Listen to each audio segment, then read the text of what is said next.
is a lot of stuff. Look at this pile. Oh my god.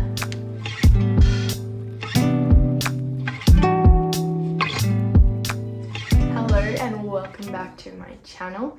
Today I'm going to be talking about all the projects I've made since I started crocheting. I've been crocheting since last September, so just over a year, and I have not gotten bored of it. So I wanted to share all the things I've made. A few of them I don't have. I've either given them away as gifts, which was like last Christmas I did all crochet gifts, which was very ambitious, don't recommend. I ended up doing a few IOU gifts just because they weren't quite done yet. They ended up alright, but yeah, take your time when you first start. Yeah, or I've sold them, which has only been maybe one. No, just one I've sold. Yeah, so here are all the things I've made. And I'm very, very excited to show you because as you saw, the pile is very large. And yeah, let's get started. It's gonna take a while. So, my very first project was this granny square vest, which I showed in my first video talking about how to begin crocheting. I'm pretty impressed that this was my first project, as you know, the granny squares happened, but so did some, what's this called? Some ribbing at the bottom, and it's pretty great. I haven't worn it. I do live in Queensland, so making nice woolen things is a bit of like, why are you doing that? But also it's just doesn't fit the best in the sense that I really love oversized stuff, and this is kind of tight on me. But pretty great, so I give it like a, I don't know, 10 out of 10 for first project. It was a good one. Now this could be my second project, but I can't quite remember the exact order of what I made things in. But this little bucket hat, which I decided to screenshot some TikTokers, like the way they made it, and try and recreate it, which was a little bit silly because I just should have gone by actual numbers, especially with circles. So I thought it would be a little easier than it was.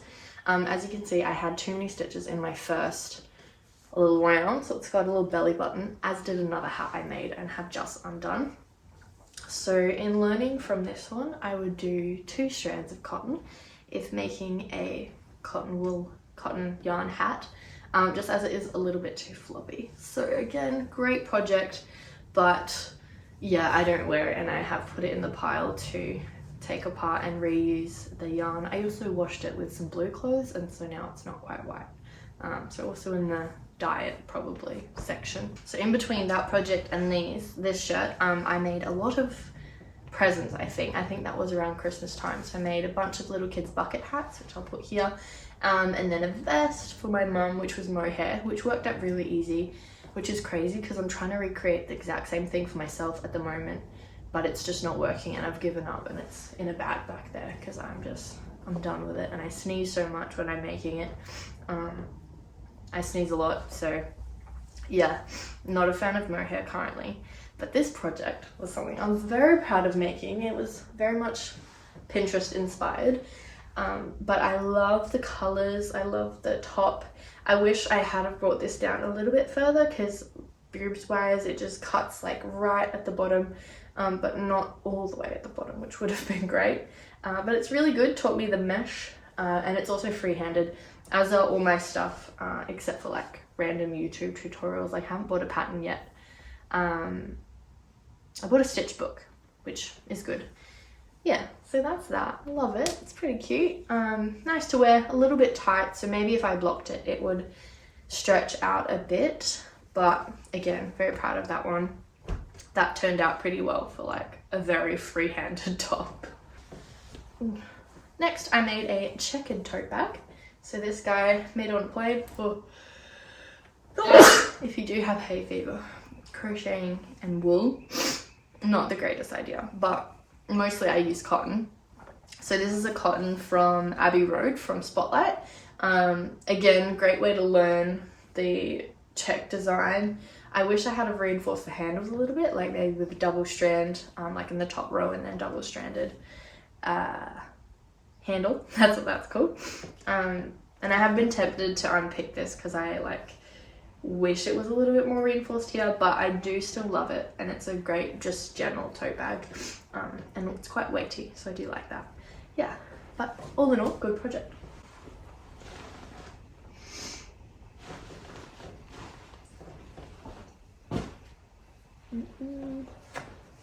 Then I made some random water bottle holders. I made a few of these.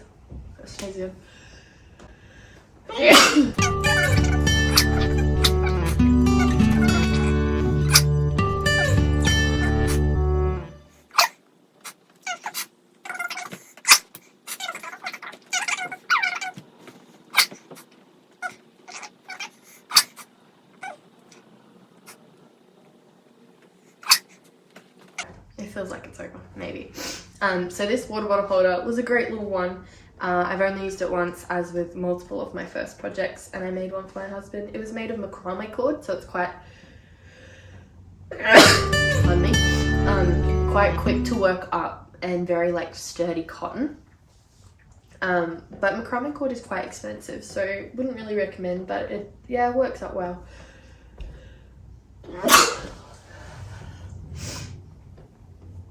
Jeez. Alright, I'm gonna get rid of these wool options. Okay, my next project was a bunch of handbags that I made for my bridesmaids, like invite? Proposal. Pardon all the sneezing. For my bridesmaids proposal bags. I really loved creating them. I did check design, and I gave them all different colors that I knew that they loved, or like constantly in their wardrobes, and they still wear them, and it's been like, how many months? 11 months, and I still see them wearing it, which makes me really happy, because you know, when you make stuff, you're like, oh, I hope they actually like this. But I bought a bunch of this chunky wool from Spotlight, and I overbought a little bit with some of it because it was a bit hard to like guess what I would use. So with it, it's gonna be fun to edit. All my sneezes out. With it, I made a bunch of these giant chunky bucket hats, which I thought at the time were a sleigh, but they are not. They are ugly and they're way too chunky. So I think I took them apart, or I didn't take them apart yet. Maybe I haven't taken them apart, and I remade them into a different bag and then sold that. But if I think maybe some of them I haven't. I need to take them apart. I then also made this ginormous, very, very heavy vest. In theory, it was cool. It was kind of Hope Macaulay inspired. But when you are knitting, you have a thinner amount of wool being used, or like less wool for the same amount of space covered. So this is just so heavy, and it's also a little lopsided, which is a bit of a fail. So I've again never worn this and need to take it apart and turn it into bags, because I know people have said to me that they want to buy the bags, so may as well. Like, sad, but that's okay. Like, live and you learn, you know. The more you make, the more you know. After that, let's have a look. Oh, this bucket hat was a win. I made two of them. Same thing happened on the first one, is I had the little pucker at the top, and then look, she's learning. She's done a perfect little circle. This one's for my husband, but I need to add another row, because on his head it is a little like short, like comes too far up his forehead. So I want to add another row and potentially use double strands, because I still didn't know at this point to use double strands. It's pretty cool. I liked using all the color work. It was Story MFG inspired, which I just love their stuff. Their crochet is beautiful. Yeah, so this hat, kind of nice. I'm gonna blow my nose. I also realized I sprayed perfume before I started this video, which also makes me sneeze all the time. Moving on. Okay, what was next?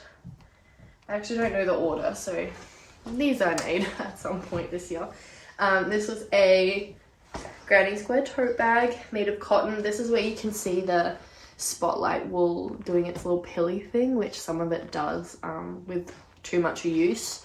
So that kind of made me sad, because I didn't know that it did that at the time. But it's pretty much, you know, those tote bags you get at, what is it, surf ski dive or whatever, surf shop. They give you like Billabong tote bags. So I pretty much use that on the inside, and then stitched it to my granny squares, and then crocheted a nice big panel around, like did the panel and stitched it around the handle. So it's very sturdy, which not all crochet bags have, because they do need to be reinforced if it's quite thin at the joints where you want it to be strong. So great idea, crochet around a tote bag you don't like, because it will last unless you've used crap cotton. Yeah, not crap, it's alright, it's just, yeah, it didn't really work. Cool, what's next? Oh yeah, okay. I made this little top, which has a cross in the back, and then at the front it's just plain straps. But I did do the straps too long, so I haven't worn it because I did the straps in black and then went around all of it in the grey, which means that to undo the straps I have to undo the grey and the black, which just seems a little bit annoying. But it is a great little basic top with a bit of deodorant on it apparently. Yeah, so I just used a single crochet and then a slip stitch for this top, which took infinite years, which I wish I had have just done single for the whole thing. So you can see it kind of changes halfway up, but in general pretty great little basic.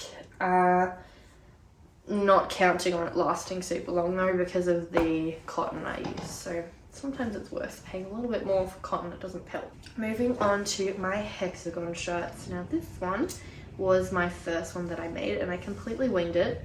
Let me button her up. She's even got buttonholes and very cute little gold buttons. I was so proud when I finished this. I'd love to add an extra round of white around the collar and the button panel, just because I think it would make the collar look a little bit better.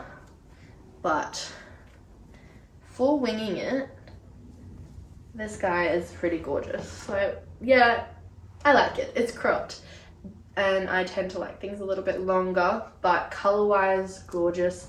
I did run out of my beige wool at the back, so this is some random wool or acrylic, a little bit random, but you can't quite tell from afar.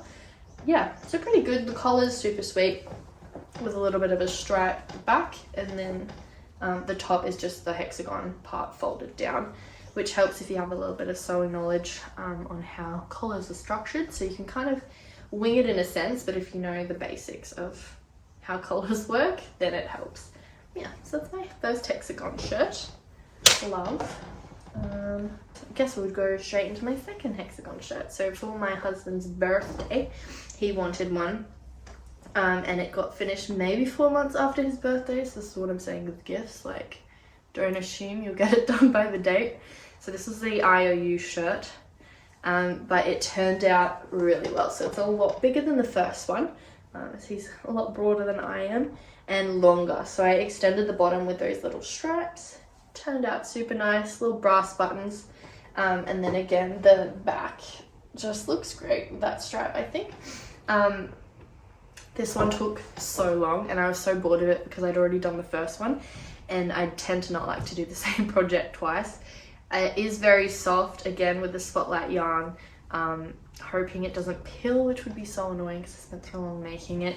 But yeah, great shirt, love it. Go me, that's all I'll say. Didn't make buttonholes on this one because I was fed up by the end, so we just have to wiggle them in somewhere. Keep it buttoned up forever. And then next, a little phone case holder thing. I made this at a market I was at when I just had to sit there for a couple of hours, and I made the whole bag. So I like it, it's cute, not super reinforced, so I'd love to add a little bit of fabric on the inside and potentially redo the straps to reinforce them, because I do love this part, but saggy straps are not the vibe. Jenna Phipps just redid one of hers and I loved watching that video, so maybe I'll do the same with this and try and recreate it, make it better. Yeah. Next is this pillow I made for our bed.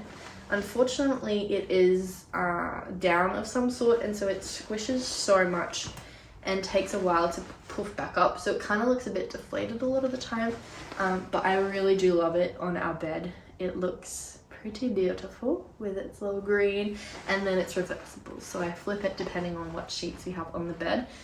Yeah, so that was a lovely project to make, and I don't know, I'm kind of getting sick of doing check because it's just a lot of changing of the strand you're using, and I prefer to just go without having to think about changing. But I made this while watching a lot of lectures. So when I look at it, I think of all of those wellness coaching lectures I did, and yeah, I guess, I don't know if that's good or bad, but that's a pillow. Alright, to my most used bag of all time. I made one before this out of the same material. So I found this t-shirt cotton at an op shop. It was like 10 bucks. No, maybe like $6 for 2 giant black balls.